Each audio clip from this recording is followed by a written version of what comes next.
اللہ کے رسول نے ارشاد فرمایا کہ دو چیزیں ایسی ہیں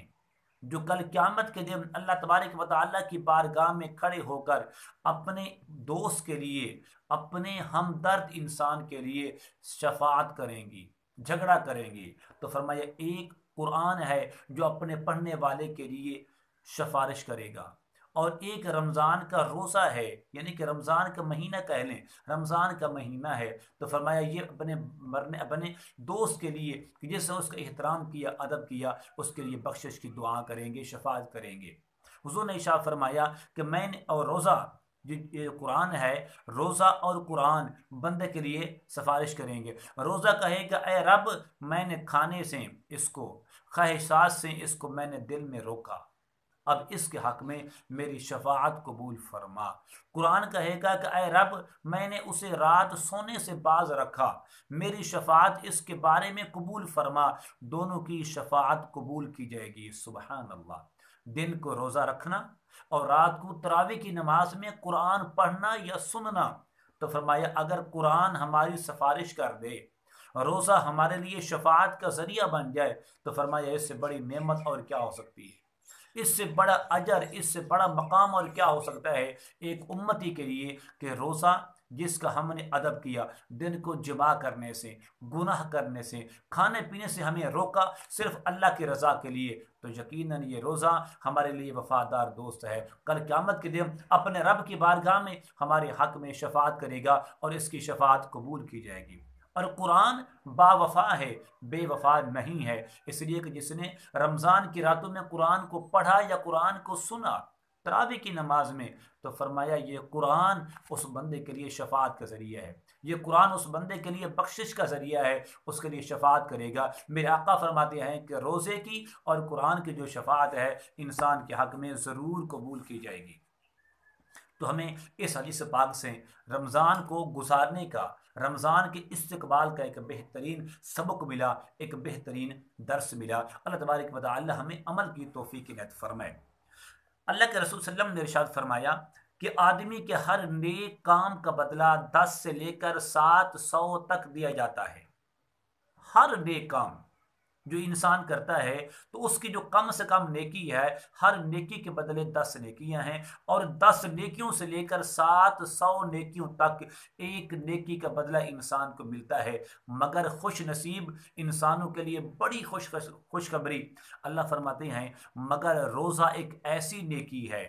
مگر روزہ ایک ایسی نیکی ہے کہ جس کا اجر، جس کا ثواب میں بذات خود عطا کروں گا۔ تو میرے رب کی شان کیا ہے، وہ اپنی شیان شان کے مطابق اس کو عطا کرے گا، اپنی جو اس کی کرم نوازی ہے، جو اس کی مہربانی ہے،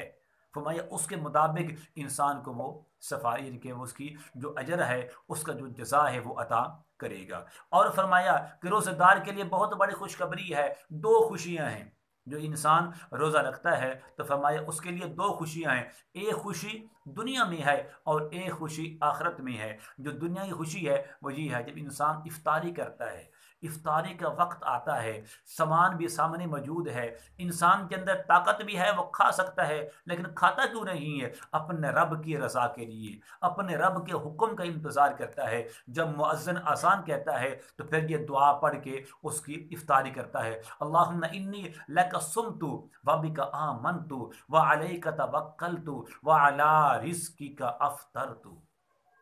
افطاری کرتا ہے، افطاری کرنے کے بعد اللہ کے رسول فرماتے ہیں جب انسان یہ دعا کرتا ہے، پہلی خوشی یہ ہے،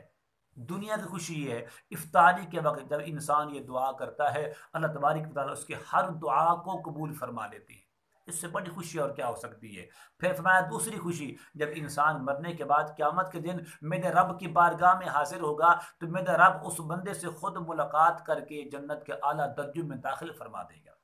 سبحان اللہ۔ تو دنیا کی خوشی بھی ہے، آخرت کی خوشی بھی ہے، تو کتنا بڑا مقام ہے، تو کتنی بڑی عظمت ہے ایک امتی کی، اس امت کے ایک فرد کی، مرد ہو یا عورت ہو، نوجوان ہو یا بوڑھا، جو قرآن کو سینے سے لگا لے اور رمضان کا احترام کر لے، جو قرآن کو سینے سے لگا لے اور رمضان کا احترام کر لے، ادب کر لے، تو دنیا میں عزت ہے،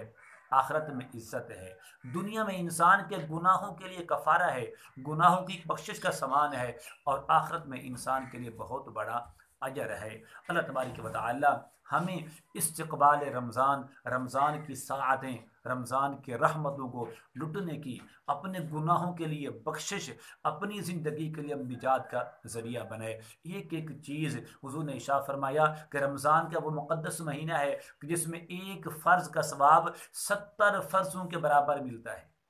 ایک فرض کا ثواب 70 فرضوں کے برابر ملتا ہے،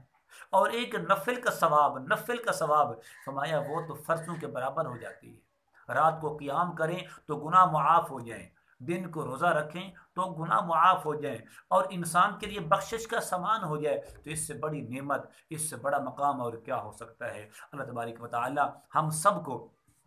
اس ماہ مقدس کا ادب و احترام کرنے کی، عبادت اور بندگی کرنے کی، اپنے گناہوں کے لیے بخشش کا سامان تیار کرنے کی توفیق عنایت فرمائے۔ اگر آپ نے ابھی تک میرے چینل اردو وظائف کو سبسکرائب نہیں کیا تو ضرور کر لیں، اور ہو سکے تو اس ویڈیو کو اپنے دوستوں تک بھی شیئر کریں۔ اور کتنے لوگ ہیں جو رمضان کی رحمتوں سے غافل ہیں، کتنے نوجوان ہیں جو اس مقدس مہینے کی برکتوں سے غافل ہیں، لا علم ہیں، ان کو علم ہو جائے گا کہ اللہ کے رسول نے کیا فرمایا ہے۔ اللہ کے رسول نے ہمیں کتنی بڑی خوشخبری دی ہے کہ تم دن کو روزہ رکھو، شام کو افطاری کرتے وقت جو بھی دعا کرو گے تمہاری دعا قبول ہو جائے گی۔ جب تم مرنے کے بعد میرے رب کی بارگاہ میں حاضر ہو گے تو میرے رب ملاقات بھی کرے گا، جنت کے اعلیٰ درجے بھی عطا کرے گا۔ تو کتنی بڑی خوش نصیبی ہے، اور اس سے بڑی بات اور کیا ہو سکتی ہے کہ رمضان کے مہینہ اور روزہ، رمضان کا مہینہ اور روزہ اور قرآن، یہ دونوں ہمارے سفارشی ہیں۔ جب یہ دونوں ہمارے سفارش کریں گے تو میرے رب ان کی سفارش کو قبول ہی فرمائیں گے، رد نہیں فرمائیں گے۔ اللہ تبارک و تعالی ہم سب کا حامی و ناصر ہو، اس ماہ مقدس کا ادب و احترام کرنے کی توفیق عنایت فرمائے۔ السلام علیکم ورحمۃ اللہ وبرکاتہ۔